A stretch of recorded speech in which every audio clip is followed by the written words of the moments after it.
Bonjour Aurélien Pradier. Bonjour. Merci d'avoir accepté notre Avec invitation. plaisir. On va parler de LR dans un instant, mais d'abord cette actualité de la journée, le gouvernement qui dévoile son plan de sobriété énergétique tout à l'heure. Ça passe par toute une série de mesures, d'incitation, on l'a vu ce matin, surtout pour l'État, les collectivités locales, les entreprises un peu. Est-ce que vous soutenez l'exécutif, vous, dans cette démarche? Je ne sais pas ce que c'est qu'un plan de sobriété. Si le plan de sobriété il a vocation à faire oublier les erreurs stratégiques de ce pays depuis quelques années et singulièrement de ce gouvernement, alors c'est sans moi. Je veux bien qu'on nous explique qu'il faut porter un col roulé, qu'il ne faut plus utiliser le lave-linge, le sèche-linge pour ses vêtements, mais le fond du sujet c'est quoi? Le fond du sujet c'est que continuellement depuis des années et singulièrement sous Emmanuel Macron, nous avons perdu l'essentiel de notre souveraineté énergétique.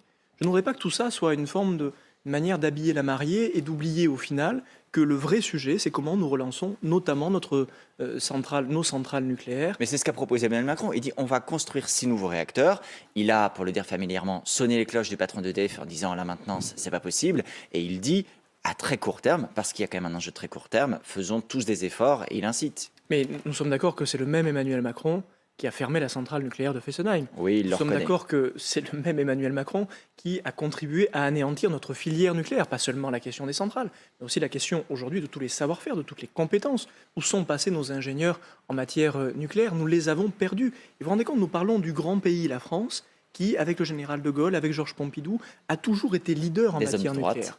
Oui, des hommes de droite en l'occurrence, parce que c'était notre vision gaulliste d'une souveraineté énergétique. Si je dis tout cela, c'est pas pour dire qu'il ne faut pas faire d'efforts. Je pense que chaque Français n'a pas besoin d'être culpabilisé en permanence et infantilisé sur ces sujets. Nous savons ce que c'est que faire des efforts. Ce que je dis simplement, c'est que la construction de nouveaux réacteurs ne suffira pas à relancer immédiatement notre souveraineté énergétique. Et je dis aussi que le vrai sujet aujourd'hui, c'est comment on met les pieds dans le plat réellement du marché européen de l'électricité, qui est un Qui a système... engagé Bruno Le Maire, il y a eu des discussions et suffisamment. le soutien de la Commission européenne. Sauf que ces discussions-là, nous ne pourrons pas les tenir parce que nous avons perdu notre souveraineté énergétique. Et que ça règle pas le sujet à très court Nous terme. pourrions discuter de cette question au niveau européen, où il faut que ceux qui nous écoutent le comprennent. Le système européen, le marché européen de l'électricité est devenu ubuesque aujourd'hui. Nous pourrions le faire si nous avions gardé une force nucléaire. Le vrai sujet aujourd'hui, c'est de relancer immédiatement la force nucléaire civile dans notre pays et de mettre les pieds dans le plat sur le marché européen de l'électricité, quitte à le casser, parce que je ne crois pas à la libéralisation du marché de Quitte à en l'électricité. sortir, vous voulez dire, c'est à s'en abstraire? À le casser. Je pense qu'il faut aujourd'hui se poser la question de casser ce marché européen qui consiste à caler le prix du dernier kilowattheure, le prix de l'électricité sur le dernier kilowattheure produit au gaz, qui fait que nous sommes dans une situation où le prix de l'électricité est devenu une matière boursière et je Mais ne ce que crois vous pas en proposez, ça. c'est ce que disent les anti-européens, c'est dire quand il y a une règle européenne et qu'elle ne nous convient pas, on peut s'asseoir dessus. Ce n'est pas être anti-européen, c'est considérer que lorsque l'Europe fait mieux que nous, il faut qu'elle le fasse. Lorsque l'Europe, comme c'est le cas aujourd'hui, l'Union européenne, fixe le prix de l'électricité selon une règle qui n'a aucun sens et confie au marché boursier, puisque c'est la réalité aujourd'hui, la fixation d'une bonne partie du prix de l'électricité, en fait j'ai une vision qui est tout à fait gaulliste. Une question encore sur la question d'énergie. Vous avez vu que plus d'une station-service sur 10 en France a des difficultés d'approvisionnement. Il y a même par endroit quelques pénuries ou difficultés à faire le plein.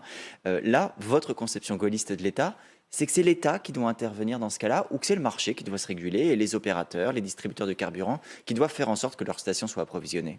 Sur les questions énergétiques, comme sur les questions d'accès aux médicaments, comme sur les questions alimentaires, je suis totalement gaulliste. Et je considère donc que ces matières-là, ces sujets essentiels pour la vie économique et la vie de nos concitoyens, sont trop importants pour être confiés à des marchés boursiers. Est-ce qu'aujourd'hui Mais c'est-à-dire qu'on nationalise les stations-service? est-ce qu'on échange aujourd'hui sur le marché boursier l'eau? Nous n'échangeons pas d'eau sur les marchés boursiers parce que c'est une matière trop importante pour être échangée sur les marchés boursiers. Et je dis simplement qu'il faut que l'État retrouve un rôle stratège, qu'il cesse de s'occuper de ce dont il s'occupe mal, qui est inutile, qui débureaucratise son organisation et que sur des sujets stratégiques qui notamment demain vont conditionner notre fonctionnement économique, puisque la question de l'accès aux hydrocarbures concerne les Français, mais aussi notre industrie, idem pour le gaz et pour l'électricité, ces sujets sont des sujets stratégiques. Ils doivent être des sujets portés par Mais la vous nation. faites le comparatif avec l'eau. Vous voulez un service public des carburants et des stations-service comme il y a un Ce n'est service pas du public de l'eau? ce n'est pas du tout ce que j'ai dit et je pense J'essaie qu'on de peut avoir comprendre. un peu de nuance sur ces sujets. Je comparais la question de l'eau avec la question de l'électricité. Oui, je suis favorable à ce qu'on casse aujourd'hui le marché européen de l'électricité et j'expliquerai dans les jours qui viennent comment nous pourrions le faire pour être plus efficace. Je veux que nous retrouvions notre souveraineté.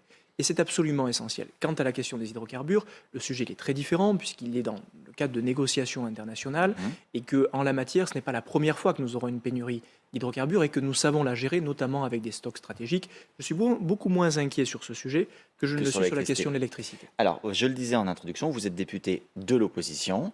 La question qui est posée depuis le début de la mandature aux Républicains dont vous faites partie, c'est comment se comporter face au gouvernement.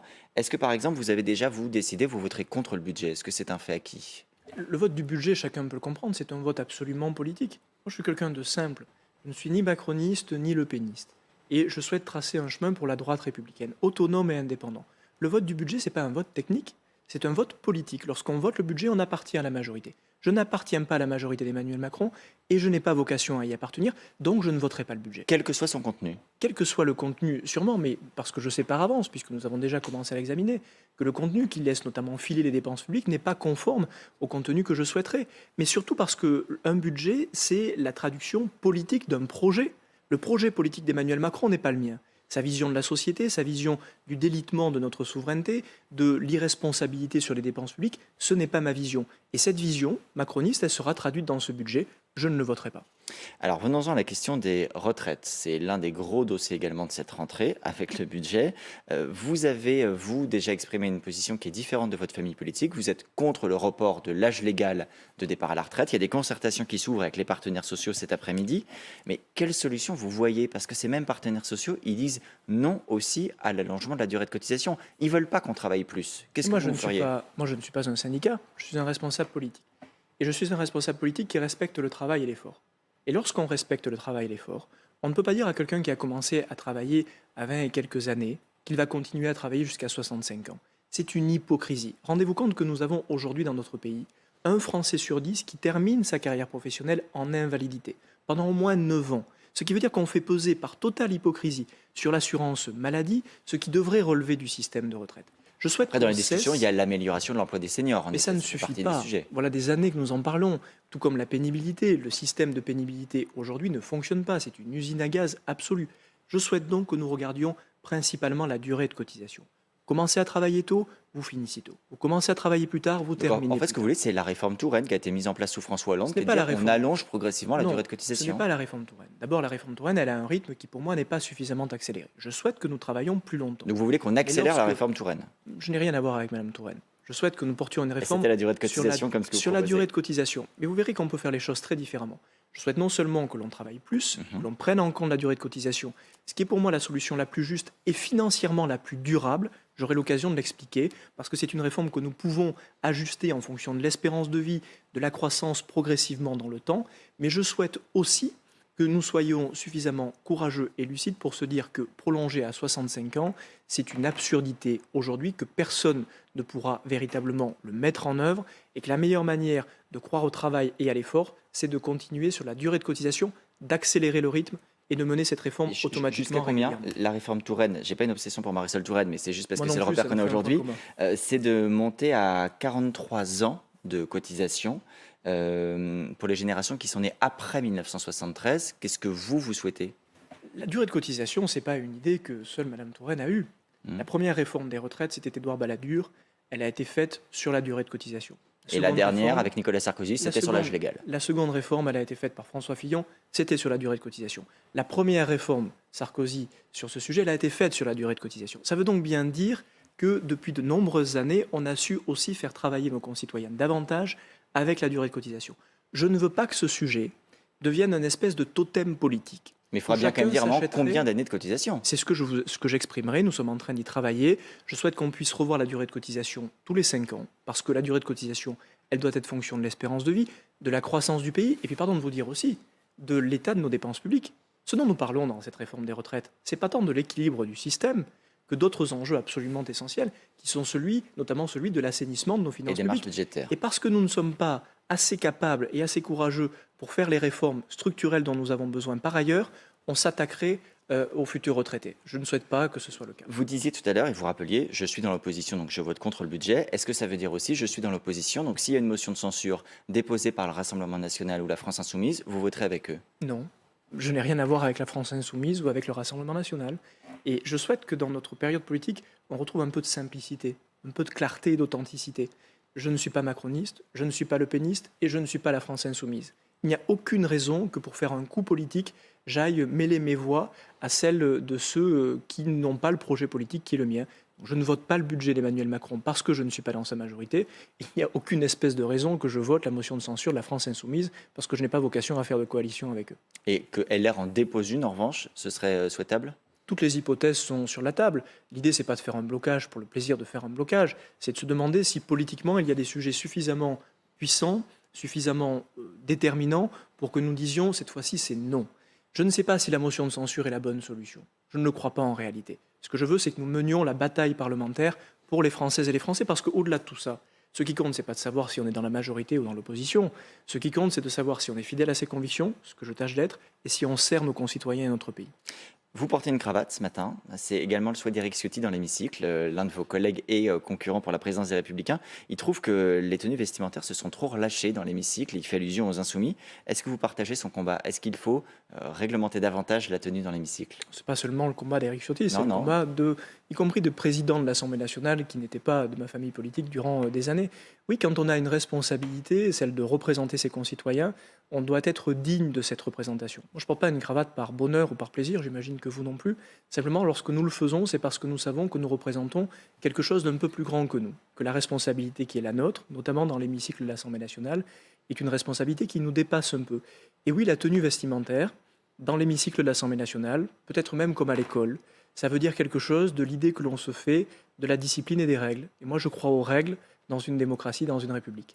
Je parlais d'Éric Ciotti. Éric Ciotti, dans cette compétition interne à LR, il a aussi une caractéristique, c'est qu'il vient en disant « Moi, je proposerai un candidat pour 2027 et ce sera Laurent Wauquiez et on le désignera très rapidement. » Il estime que c'est lui qui a le plus d'atouts, le plus de talent pour vous représenter à l'élection présidentielle. Vous ne partagez pas cette idée. Pourquoi? Vous considérez que Laurent Wauquiez n'a pas les atouts et le talent que décrit Éric Ciotti? Non, je n'ai jamais dit cela. Non, je pose la Je dis question. simplement que c'est une folie absolue de coller une cible dans le dos de notre candidat dès le mois de janvier de l'année prochaine. Enfin, franchement, vous voulez que le candidat de la droite républicaine, nous voulons que le candidat de la droite républicaine soit exposé à tous les feux nucléaires politiques dès le mois de janvier? C'est une folie. Lorsqu'on est président des Républicains, on n'est pas président pour chauffer la place de qui que ce soit. On est président pour rebâtir cette famille politique. Et on n'est pas président pour prendre en otage tel ou tel candidat. Il faudra bien à un moment le ne désigner, il faudra bien le Oui, choisir, il faudra bien choisir mais un process, entre- un calendrier. Et je vais vous dire comment nous pourrions le faire. Mais entre choisir trop tôt et choisir trop tard, il y a Et sûrement alors un point qu'est-ce que d'équilibre. vous ferez si vous êtes élu Ce qui président? est sérieux, c'est de désigner notre candidat 2 ans avant l'échéance présidentielle. Et je ne voudrais pas que la désignation de notre candidat nous fasse oublier le fait que nous avons besoin de réformer totalement notre message politique. Si nous avons fait moins de 5% de l'élection présidentielle, ce n'est pas la question de la candidate qui s'est posée, c'est la question de notre projet politique. Je souhaite que nous reconstruisions une droite populaire qui parle à tous les Français. Nous ne parlons plus à personne aujourd'hui. Et ce chantier, je ne voudrais pas qu'il passe en perte et profit parce que nous nous obséderions dès le mois de janvier sur la désignation de notre candidat. Je pense qu'il sera temps de le faire 2 ans avant l'élection présidentielle, de le faire sans primaire. Et je suis à l'aise pour dire que je ne veux pas de primaire parce que moi, je n'ai pas participé aux primaires. Je peux donc dire que je souhaite les supprimer. Je ne Ça, les c'est ai pour jamais Éric Ciotti. défendus. C'est pour tout le monde. J'essaie était au d'être Congrès cohérent LR. dans mes convictions. Vous Je dites- proposerai la suppression des primaires. Je proposerai que nos adhérents puissent avoir évidemment leur mot à dire. Nous aurons l'occasion de rediscuter de tout cela. Vous dites, moi je propose une droite populaire. Droite populaire, c'est aussi un adjectif qu'on avait accolé en son temps à Nicolas Sarkozy. C'est la ligne qu'il prétendait incarner. Pourtant, vous avez eu l'occasion de dire cet été que vous vouliez tourner la page. Bruno Retailleau, qui est également candidat à la présidence LR, a été très remarqué et critiqué cette semaine pour avoir dit que s'il était élu, eh bien, il ne voyait pas de souci à ce que Nicolas Sarkozy quitte les Républicains. Qu'est-ce qui est différent entre votre droite populaire et la droite populaire de Nicolas Sarkozy? C'est le dernier président qui défendait ce thème-là et qui a gagné la présidentielle pour votre famille. Qu'est-ce qu'il y a de différent entre ce que je dis et ce que Nicolas Sarkozy portait comme projet en 2007, celui du travailler plus pour gagner plus, celui de la droite populaire? Rien. J'ai cru en Nicolas Sarkozy en 2007, j'ai été un de ses premiers militants et j'ai continué à défendre le projet politique qui était le sien. Qu'est-ce qu'il y a de différent entre ce que je dis et 1995 où Jacques Chirac incarne une droite populaire? Rien. Donc vous êtes Sarkozy Et ce sont- en fait, et Chiracien. Ce sont 2 moments où nous avons gagné. Je suis ni plus sarkozyste que chiracien, je suis convaincu que la droite est belle et la droite gagne quand elle parle à tout le monde, quand elle est populaire. Et lorsque j'ai dit qu'il fallait tourner la page de Nicolas Sarkozy, d'abord je l'ai dit avec, je crois, sincérité. J'ai fait ce que Nicolas Sarkozy a souvent fait, de la rupture. Moi je peux le faire parce que j'appartiens à une nouvelle génération. Mais je ne veux pas que tout ça soit l'occasion de régler ses comptes. Moi, lorsque je dis à Nicolas Sarkozy, désormais, Vous qui soutenez le président de la République Emmanuel Macron, ce n'est plus le projet politique que nous portons. Je fais preuve de franchise et de respect. Je ne veux pas que cette élection interne soit à nouveau une guerre des chefs. On ne va pas refaire la guerre par procuration Fillon-Sarkozy. Et c'est pour ça que je crois qu'il faut des candidats neufs pour sortir de ces règlements de compte qui n'ont pas leur place. Tourner des pages, oui, et régler des comptes, non. Si d'aventure, vous n'étiez pas qualifié pour le second tour de la présidence des Républicains et qu'il opposait Éric Ciotti et Bruno Retailleau, quel serait votre choix? Qui est le plus proche de vous idéologiquement et en termes d'incarnation? Il faut se méfier des petits jeunes. Je ne suis pas parti dans cette campagne pour enfiler des perles, pour faire de la figuration. Je ne suis pas parti non plus pour moi-même, personnellement, atteindre un objectif égoïste. Je suis parti dans une aventure collective. Je suis parti pour que la droite reporte à nouveau un espoir, pour rebâtir Donc cette vous dites maison. je serai au second tour et Et cette je question suis ne se posera pas. convaincu que non seulement je serai au deuxième tour, mais qu'une surprise est possible parce que tous les jours, je vois affluer des centaines de parrainages des adhérents, ce qui n'était pas prévu au départ, qui nous disent, quelles que soient nos convictions, nos nuances politiques au sein de notre famille, nous voulons que ça respire. Et je pense que je peux assumer cette mission. Mais si l'un ou l'autre, je fais encore une seconde de politique fiction, est désigné, est-ce que vous resterez au sein des Républicains? Est-ce que vous êtes suffisamment proche idéologiquement, personnellement d'eux, pour vous dire que ce sera toujours votre droite? Parce que vous venez de décrire une droite qui, par certains aspects, sonne différemment. Mais je n'ai aucune vocation à faire du chantage. Si je suis candidat dans un match, c'est non seulement pour le jouer, pour le gagner, mais pour en respecter les règles. Et je suis convaincu que si je devenais demain président des Républicains, Éric Ciotti resterait président de la Commission nationale d'investiture, Bruno Retailleau resterait président du groupe au Sénat, et il serait très heureux que je sois le président de notre famille politique. Et vous resterez à l'inverse Bien dans sûr. la famille s'il devait l'emporter. Évidemment. Vous venez de faire allusion au parrainage. Les parrainages, c'est 485 d'adhérents, je crois, et une dizaine de parlementaires. Est-ce que vous les avez aujourd'hui? Oui, je les ai dépassés. Les parrainages d'adhérents sont en train de nous déborder, pour tout vous dire. Mes équipes, tous les jours, comptent des centaines de parrainages. Donc vous êtes à combien là? Je ne sais plus à combien nous sommes, mais on a dépassé largement le millier. Et nous serons sûrement à plusieurs milliers dans les jours qui viennent. C'est aussi un signe de dynamique, parce que je pense que beaucoup de nos adhérents sont en train de se rendre compte que c'est le moment de tourner ces pages et d'écrire quelque chose de nouveau. Et ma mission, en allant dans les départements depuis plusieurs jours, et comme je vais le faire depuis plusieurs semaines, c'est de dire aux adhérents, je ne suis pas là pour observer ou pour occuper la place. Je suis là pour faire en sorte que cette famille politique se redresse, se transforme et parle à nouveau à tous les Français. Vous avez quand même suscité quelques réactions ou émotions en interne en écrivant aux adhérents les Républicains. Ce matin, Bruno Retailleau sur Public Sénat dit « Attention, il faut quand même assurer l'équité du scrutin. Il y avait quelques doutes sur la manière dont vous avez obtenu à la fois les adresses des adhérents et dont vous avez financé cet envoi. » Qu'est-ce que vous lui répondez quand il dit « Il faut assurer l'équité », Bruno Retailleau? Il a tout à fait raison. Et je n'ai pas les moyens que Bruno Retailleau a. Je suis très loin d'avoir les moyens que Éric Ciotti a. Mais si mes camarades de jeu pensaient que j'étais parti dans cette élection pour faire de la figuration, ils se trompent. Je suis parti avec l'expérience qui est la mienne.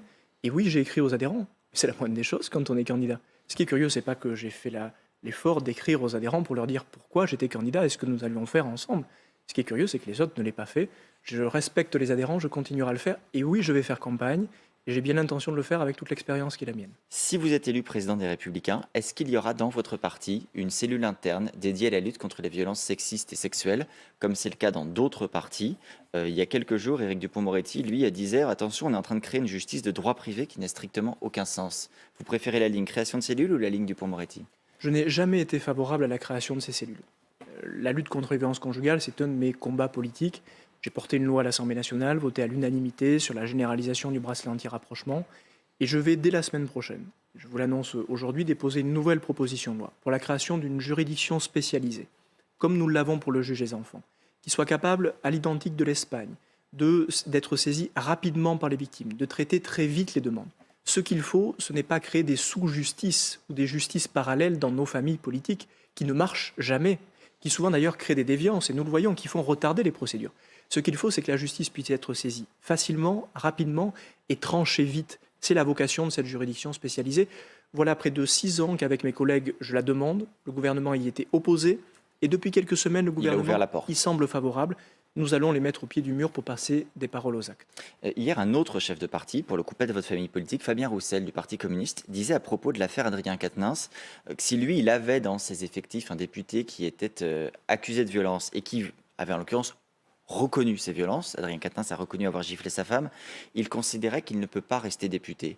Vous, chef de parti, est-ce qu'un député qui aurait reconnu des violences pourrait rester à son mandat?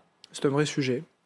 D'abord, je ne considère pas qu'il y ait de petites violences faites aux femmes et de grandes violences. Ça vaut pareil, de la même manière sur les enfants ou sur les hommes dans un cercle conjugal. Mais c'est un vrai sujet que vous n'avez pas encore tranché. Non, parce que je n'ai pas été confronté à cela. Et je le redis, ce que je souhaite, c'est que ce soit la justice de mon pays qui tranche cette question. Que demain nous disions, un responsable politique qui aurait été condamné pour des violences comme celui-ci doit être démis de ses fonctions, je pense que c'est tout à fait honnête et acceptable éthiquement de l'envisager. Mais il faut que la justice de la République tranche. Une fois de plus, la facilité, c'est de créer des outils qui soient à notre main. Ce que je souhaite, c'est que les seuls outils qui soient à la disposition des victimes, ce soit la justice de la République. Et je pense que ça vaut pour les partis politiques, comme pour les entreprises, comme pour la vie quotidienne de nos concitoyens. Dans un tout autre sujet, mais lié à la justice, le garde des Sceaux, Éric Dupond-Moretti, a été cette semaine renvoyé en procès devant la Cour de justice de la République. Le secrétaire général de l'Élysée, Alexis Kohler, mis en examen. Est-ce que là, vous considérez qu'on doit attendre que la justice ait prononcé éventuellement une condamnation définitive ou une relaxe définitive?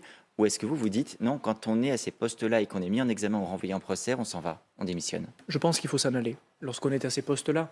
Pour une raison simple, c'est que Alexis Kohler et Éric Dupond-Moretti ont en commun de n'avoir jamais été élus. Ils n'ont pas de suffrage universel, ils n'ont pas de légitimité liée au scrutin. Ils sont nommés par le prince, l'un comme l'autre, nommés par le président de la République. Et donc leur légitimité est encore plus fragile. L'exigence éthique, elle est encore plus forte. Dans les deux cas, nous avons un problème politique, nous avons un problème éthique et un problème institutionnel. Alexis Kohler, ce n'est pas n'importe qui, c'est le secrétaire général de l'Élysée, c'est le bras droit du président de la République, du pouvoir exécutif, et il va avoir affaire demain au pouvoir judiciaire. Votre règle, ce serait quoi? Dès qu'on est mis en examen, dès qu'il y a une ouverture d'enquête, à quel niveau on place le curseur sur la difficulté? Lorsqu'on est secrétaire général de l'Élysée, nommé dans ses fonctions par le président de la République, lorsqu'on est ministre, garde des Sceaux, nommé dans ses fonctions, que les deux vont avoir affaire à la justice, c'est-à-dire à un autre pouvoir que celui qui le représente, Après, c'est le quand pouvoir même exécutif. présumés innocents jusqu'à ce qu'il y ait condamnation, Bien s'il sûr, y en a une un jour. sauf que l'un comme l'autre, y compris Éric Dupond-Moretti, vont avoir affaire au pouvoir judiciaire, notamment le garde des Sceaux en nommant le procureur qui demain va concerner son affaire. Je considère qu'il y a un mélange des genres inacceptable. D'un tout dernier mot, Valérie Pécresse est visée par une enquête pour détournement de fonds pendant la campagne. Est-ce qu'elle aussi, elle doit démissionner de son poste de présidente de région ou se mettre en retrait? Valérie Pécresse, elle est élue. Elle n'est pas nommée par le président de la République. Et aujourd'hui, elle est présumée innocente comme les autres. Et la légitimité qui est la sienne demeure. On ne sait pas ce qui viendra de cette affaire. J'ai aucune inquiétude sur l'honnêteté morale de Valérie Pécresse, évidemment. Il y a une vraie différence entre ceux qui sont nommés et ceux qui sont élus. Ces principes républicains, il faut de temps en temps les rappeler. Merci Aurélien Pradier Merci à vous. d'avoir répondu à nos questions ce matin.